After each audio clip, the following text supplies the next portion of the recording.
everyone, I am Sandy Spady, and welcome to the Power Up Talk Show, a talk show where we bring together community leaders and inspirational people that are making a difference in our community. Before I introduce my magical, talented guest, we always like to start it off with Deion Bass. Hey, Smiley, how's it going? Oh, I'm doing well. Thank you for asking. You're welcome. Well, today I was thinking about being mindful and just making something that didn't have alcohol but still had flavor and, you know, the ability to kind of make the party go a little bit, you know, I like to party. I like to have something in my hand, but every now and then, like, drinking, maybe not the best thing for me. So today I'm going to do a blackberry sour minus the alcohol. Ooh, that You're in sounds for a treat. beautiful. So we're going to start out with a little bit of honey. Everything's better with honey. On top, inside, sprinkle. I love it. It's super healthy too. And then we're going to add, this is my star of the show kind of, so it's my macerated blackberries. Do you sell that? I think I want some. No, I just make it. I make it for cocktails, and then it goes in the cocktails and everybody drinks it. And then we use a little bit of lemon juice to add some acidity. And last but not least, we use our Brickway ginger beer. Now, Brickway is a company right here in Omaha. They are a distillery and brewery owned by Zach Trimmel, I believe is his name. And I just have to do a quick shout out to Zach, because during the pandemic, they produced sanitizer for everyone. And they for the whole city. So support Zach because he's a wonderful community leader. Yes, that's for you, Jack. Jack. Yeah, he knows what I mean. All right, and so now that we have all of our ingredients, we're gonna give this just a little shake. It doesn't need much. One, because the Brickway ginger beer is carbonated, and overly shaking it can cause it to explode in my hands. Not good, not yet. A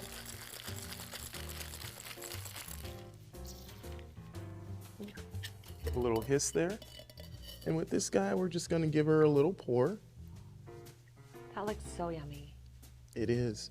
Oh, you know, I didn't mention, but the glass already has a little bit of soda water in it, just to kind of keep the carbonation, keep everything moving, so to speak. That's why he's a craftsman. And there we have our blackberry sours. Now these are also good if you ever did want to have them, the recipe, all you would do is add 1.5 ounces of bourbon to them or 1.5 ounces of vodka, and they make wonderful sours that way too. But ladies, enjoy. It's good to see everyone. Thank you, Deion. Remember, Deion is for hire. For any of those shows, any of those cocktail parties, galas, fundraisers, remember Deion. Welcome to another journey with the Power Up Talk Show. I'm excited to invite and introduce my guest. It's been over a little year since I met her at one of our One with Voices events. And Luba Carlson. Wow, can we even begin? Alrighty, you're an owner and teacher of Kalina Art Studio. I have to sing when I say it, it just makes me happy. And you're a public speaker, and you're from the Soviet Union. Kind of, yes. Thank you. That's what we're sharing today. Welcome. Luba, tell us, first of all, how did you come up with the name Kalina Art Studio? Oh, the story is that my maiden last name is Kalinina, which is derivative from Kalina. And Kalina is a plant known as gilderberry. It grows like a pretty large bush, and it blooms with this huge white blooms. And then when it's done blooming, the berries appear, and you need to wait for the first frost. And after the first frost, the berries turn sweet, and so then you can collect them and use them for medicinal purposes. I mean, there's so much in the word that when I was starting to think about the studio and the name, I needed that in the name. So Kalina Art Studio was born. I think it's beautiful. I think we need a cheers for that, because I don't think we cheered yet to Deion's amazing berry. It made me think of berries. Cheers to us. I know. So refreshing. So good. Just makes me happy. The name makes me happy. I'm just happy right now, audience. So good. This is right. Okay, I'm so excited to find your greatness, right? You do so much. First of all, tell us about growing up in the Soviet Union. I mean, come on. How many times do you meet someone? Yeah, I grew up in the Soviet Union. Not that many. And when I first met you, I just was drawn to you. You just have this energy of just happiness. But it took a journey, right? That's what we all say. So first of all, tell us about growing up in the Soviet Union. How'd you come over here? The love story, which I kind of know about. Just share it all on. Just share it all. We got 21 minutes, yes. Okay, so here we go. Well, growing up in Soviet Union was interesting in the sense that when we were little and going to primary school, even preschool, we were taught that Soviet Union was the best country in the world. We were the most righteous people on the planet. We were the only people who knew how to live life. And everybody else outside of the culture, this whole communism culture, they needed salvation. And we were there to help everybody become better. Sadly, before teenage years, I started to notice that things really did not line up. And when Soviet Union fell apart, we all learned lots of interesting things that were happening behind the scenes, which we really were not aware of, being children. I'm pretty sure parents were aware of it. But yeah, then going through a few years of not knowing what, really, that was the whole thing. Our parents didn't know what, nobody knew what was going on. We lost all our savings, everybody lost their savings. It wasn't just my family. My father started to drink heavily and he turned into an abusive alcoholic. My mother kept trying to keep us afloat, and after high school, I decided I wanted to become a teacher, so I got all my education and I became a teacher, and I was teaching at different schools. Oh my gosh, it's like dropping the whole story into little, into little mash. But what was happening was that when you, the culture of, I'm going to say Eastern Europe and the Soviet Union was that if you were a young woman who did not get married until like before she turned maybe 24, you were a done deal. So you kind of go into this pile of people who are considered spinsters. They are not, marriage material. And obviously, I was one of those people. Old maid in the USA. She's an old maid, yes. Yes, I really tried, and I really tried to find my soulmate, and it didn't happen for a very long time. And I even tried to go online and use the internet, which 20 years ago, like how it was weird. Like what we have right now is like we live on a different planet. And as I was going through all of that, I gave it some time, nothing happened. And I remember sitting at my desk in front of my computer, and we still had the dial-up kind of system. Totally remember it. And I was saying this little prayer in my heart, and I said, okay, God, if you do not want me to have a partner, I'm okay with that. Yeah. I have a good job. I can take care of myself. I will adopt a child. I'll be fine. And as I was reaching to the power button on my computer, a message popped up. And the message said, hi. And as I said, hello. And he said, how are you? And I said, I'm doing good. How are you? And he said, I'm good. What's your name? So that conversation continued for a year, and he came to Ukraine to visit, and he proposed within the next week. And then it took us a year, to do all the papers and stuff. And so I moved to the States, and we got married, and now we have 2 boys, 2 dogs, and a cat. And we've been married for 17 years, and now I'm here in Omaha, just to... That's a great love story. She was almost getting ready to click the button up. I was done. That's a Lifetime movie. Yeah. I love it. Can you remember what was it, AOL or something back then? What was it called? We were on Yahoo Chat. Oh, yeah. Us seasoned people, we know what that is, but yes.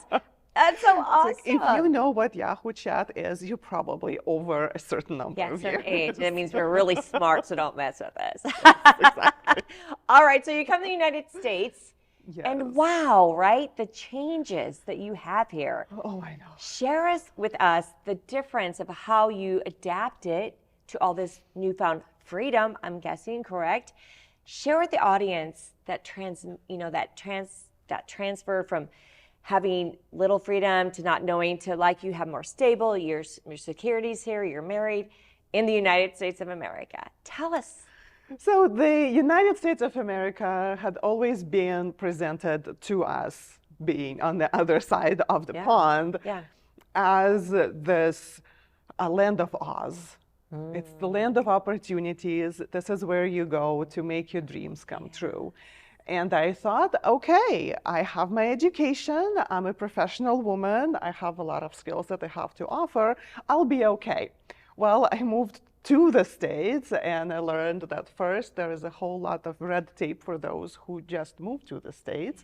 And being an immigrant woman is not as easy as it's shown sometimes in movies. And so I had to figure out where I fit. Because sadly, for some of the areas where I would try to apply myself, people would tell me that I was overqualified and they wouldn't give me the job.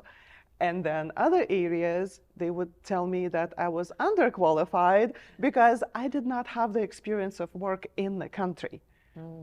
And that caused me to stop and think about who I was and what really brought me joy, and also what was my purpose and why I was brought to this country. I had everything going back home. Everything was good, right? And now I come here and there is nothing. Yes, granted, I have my support from my husband, right? So like that is a huge blessing because I had food on my table. I didn't need to worry about that. But I still needed to figure out how to apply myself. What is it that I bring to this country, to this community, to these people that I can share? I'm not just there to sit on the couch, you know. She's not that person, I can tell you that right now. You're right, because you did, because you were, an teacher. I was a teacher, Yeah, you were a teacher. You had established career. And to start over, and then you were either underqualified, overqualified. So you had to find your new identity. Okay, how did you do that? Well, I started with what I knew, and I went into having a daycare in my home, which proved to be extremely isolating. I was lonely already, you know, moving to a new country, and then we moved states and we moved cities, so it was all the time I would start over and over and over again, not knowing anybody, moving into a new town, not having any contacts. So yeah, running a daycare from home was very isolating and it was a lot of work. And I felt that at some point it started to be very taxing on my mental health. And so I was trying to, as I was trying to figure out what I could do to help my mental health, I pulled out, first I started with guided meditation, which I couldn't do because I'm a busybody and I'm just like, I can't sit still. What do you want me to do? Like, I need to do something. And then I tried coloring pages, which didn't work again because those were lines. And somebody put lines in there for me, like it's my whole life. Oh, you gotta get up at this time. You gotta do this. You gotta do that. And now you have to color within these lines.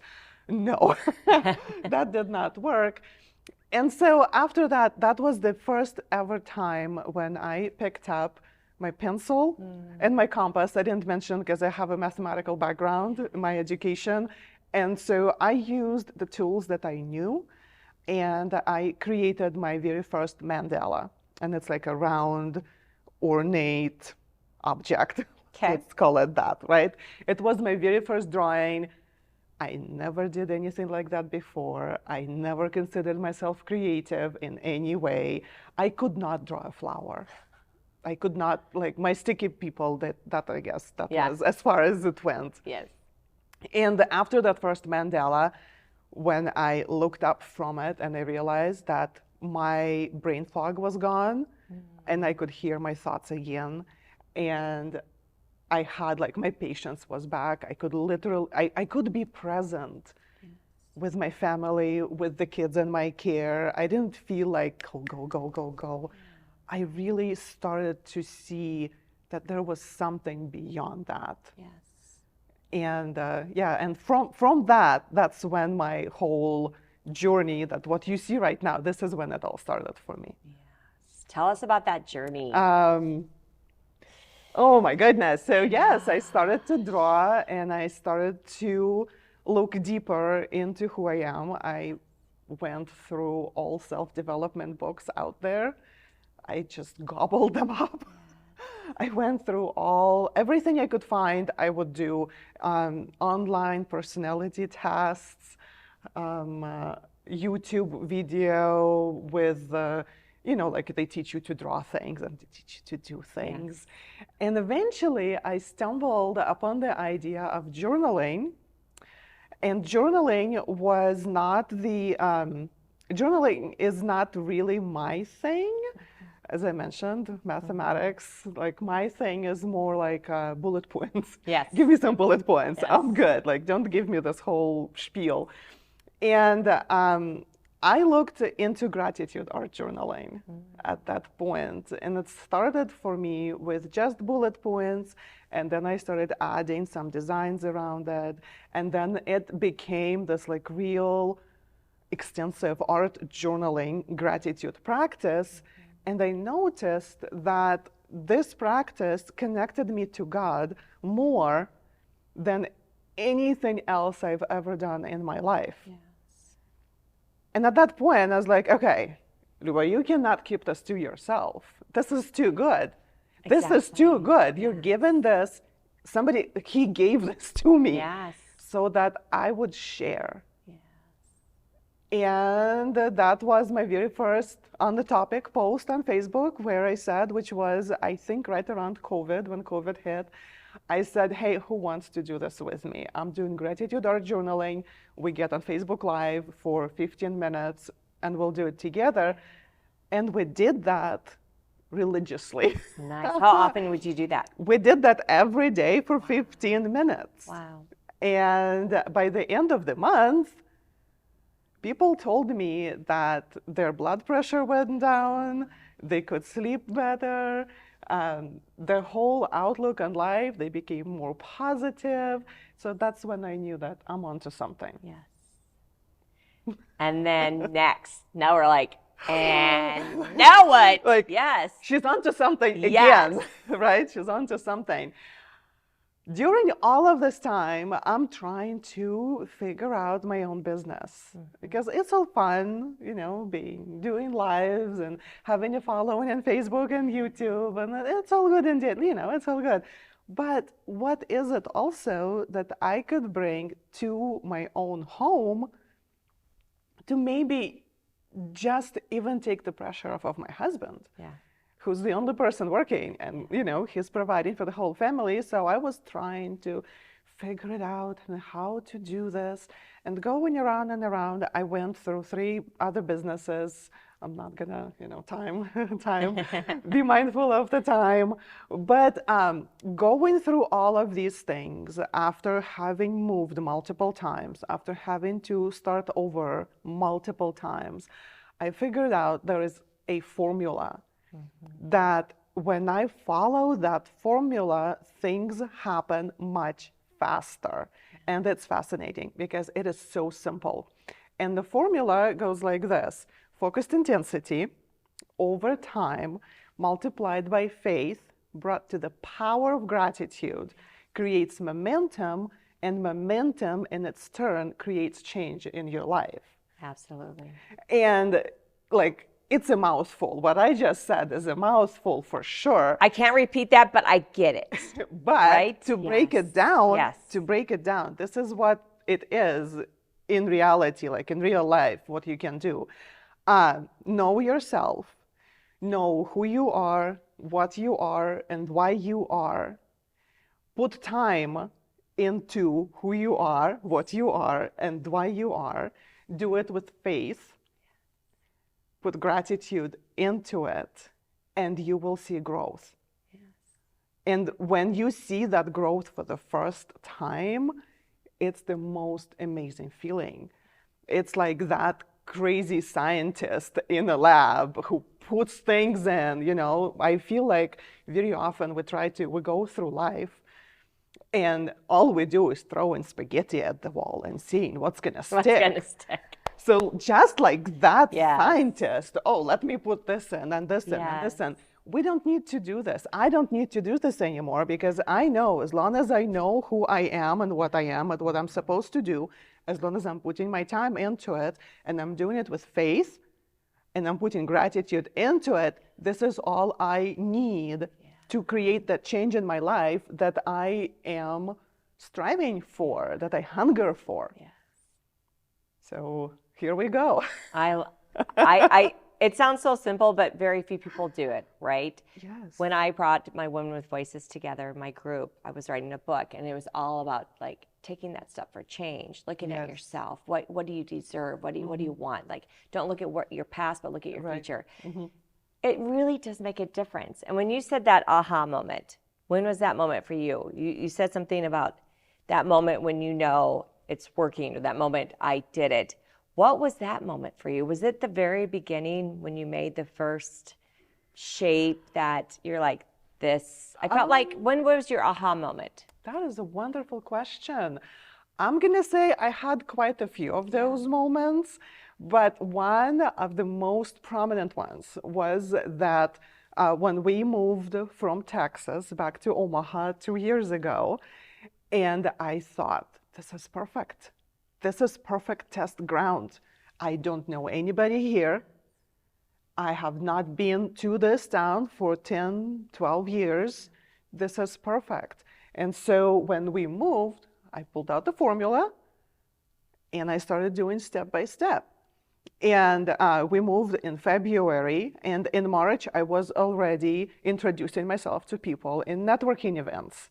And people already knew my name by that time. Yeah.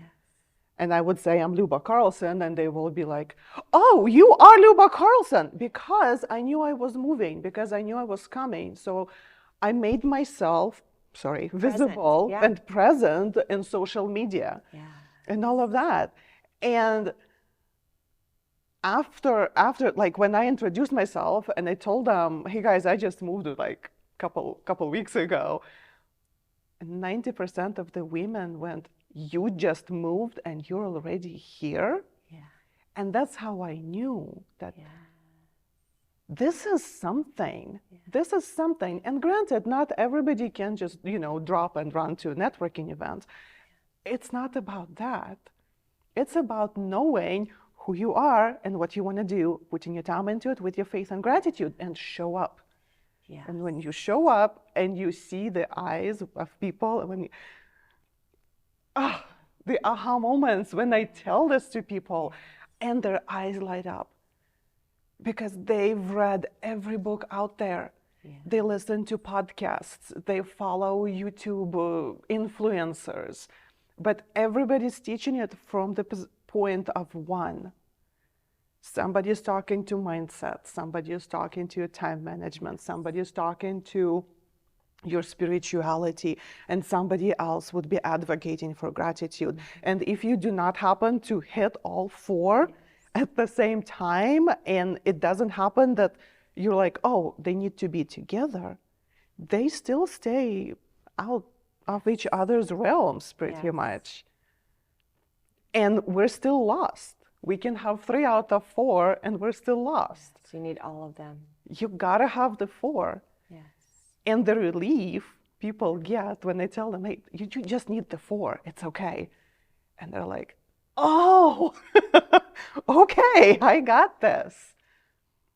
That's and beautiful. Then, and people, I felt like after the pandemic, it's just that everyone's just starving for connection and just wanting, like, they want it more. Like, we were stuck home, we were isolated, and you really had a chance to figure, look at your life and look at what makes you happy and where you want to go. And you're right, everyone was buying this, doing their homes, going to Lowe's, buying audiobooks. But you're right, if you don't have the full picture of how it blends together, it's hard to find your next. That's beautiful. Yes, thank you. I love that. Now, do you have a book on that, or is it coming? I'm working on the book. Yes. Yes, have, it's a book. Everyone has a book, but that's definitely a book. Yes, I have a course on Kajabi. Nice. So if anybody is interested, they can reach out. I'll be happy to Yeah. guide them towards. Well, she's kind of popular this month, so you can't reach out to her quite yet. Yes, you can. Oh, yes, you But can. she is speaking at the Empowerment Breakfast coming up in March. And then she's also a feature speaker for Women with Voices. I can't wait. I'm so excited. Yes, it's going to be lovely at Modus Collaborative. They're a great partner with Women with Voices. What is the one thing you want to share with anyone out there that's moved from a different country that is struggling to fit in or to blend in, or what's next? We have 30 seconds for you to share. What's the one thing you can share with anyone that's come from a different country that you're like, this is what I suggest? I just threw that on her. Yes. Do not stop trying to fit in. Find where you belong. You are your biggest asset. You are bringing amazing things to this country. Do not give up. Keep going. Keep trying, and I'm sure you will find your you. Yes. Yeah, you and your community, right? Yes. Oh my gosh, thank you. We know where to find you, right? Instagram, Facebook. She has a huge following. Just look at Luba. She's already out there. Just thank you so much for being my host. Thank you so much for having me. And just my guest. Yes. We could do this together too. Yes. All right, everyone, take the journey, take the step. Do what you love, get the formula, and just motivate yourself and others. And once you do what you love, it's just magical. Thank you for being a guest and for everyone showing up today with our audience. Go make a change, be that change maker.